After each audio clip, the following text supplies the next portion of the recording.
Greetings, reggae drummers and drummers from all around the world. Today I'd like to give you some nice tips how to achieve a nice, thick and loud crossstick sound. Obviously, it's a really essential thing when it comes down to reggae music because this is a really emphasized note when it comes to one drop in most cases. So my first tip would be use die-cast hoop.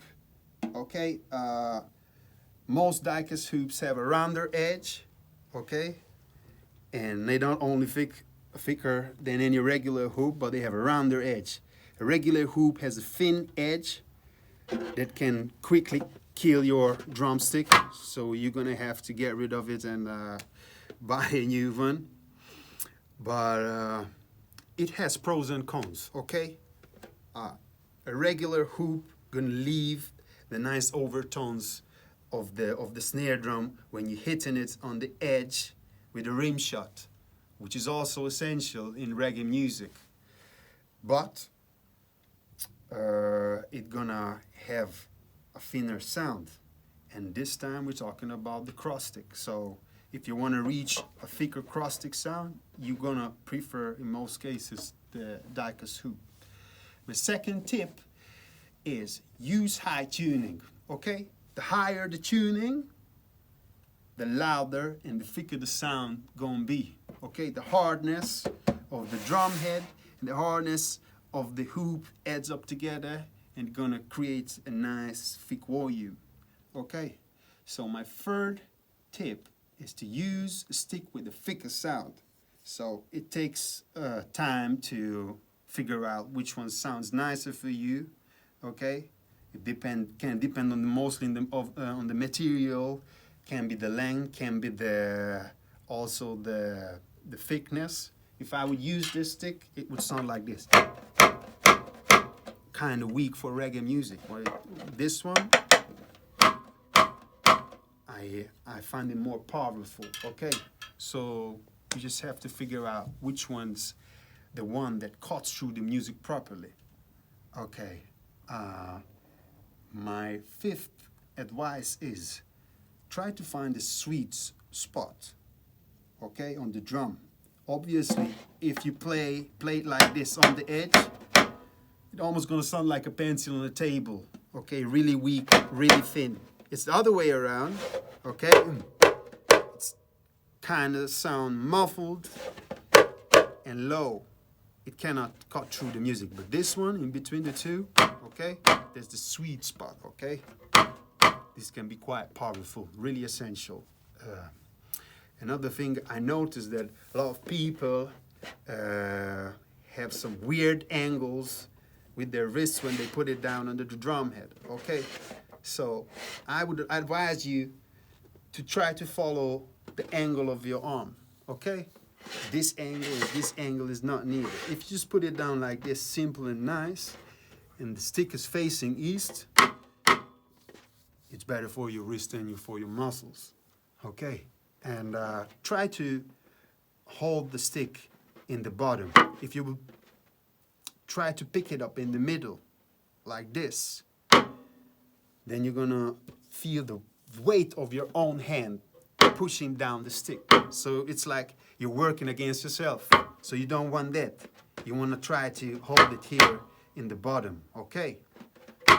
That's it. And my sixth tip is don't suffocate the sound. What do I mean by that? Most people simply just leave the stick on the rim after they, they stroke it. The problem with this, that there's no resonation, there's no vibration left. You suffocate the drum like this, okay? There's no resonation. The same thing happens here, even if it's a hard metal, okay?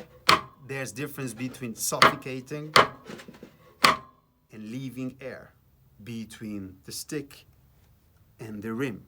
How can you do that without not overdoing it? The simplest way, I think, is that if you use your index finger and your thumb, to pick up the stick slightly, just really slightly. So the stick gonna be few millimeters above the rim. Okay, you don't have to overdo it like this. Again, they're gonna create some tension, just like some weird angle. Okay, you don't want to even do this. It's not needed. Just a slight little motion. So after each and every stroke, it finishes there. Okay. My 7th tip is use open stretch fingers. Okay. Why is it needed? Because if you try to pick up the stick like this, then this can harden the situation. Okay. Here, you're much more relaxed and ready for the next track. Okay.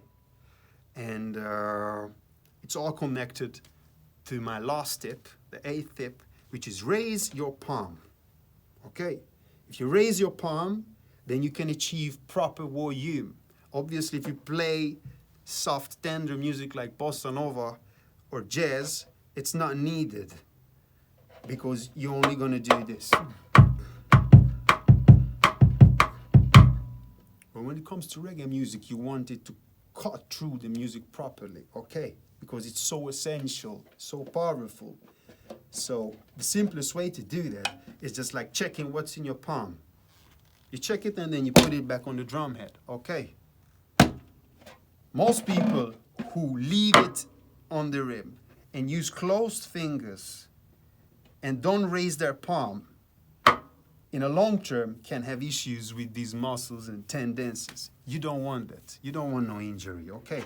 So try to avoid it by this really simple thing, like so raising up it in the air. There's supposed to be space between the drum head and the bottom of your palm, okay? So this is how you can lift it up nicely in the air, real high, and then you just strike. That would be all, guys. I hope you like these ideas. So I'm waiting for your comments and your opinion. Share the video if you like it. Bless up.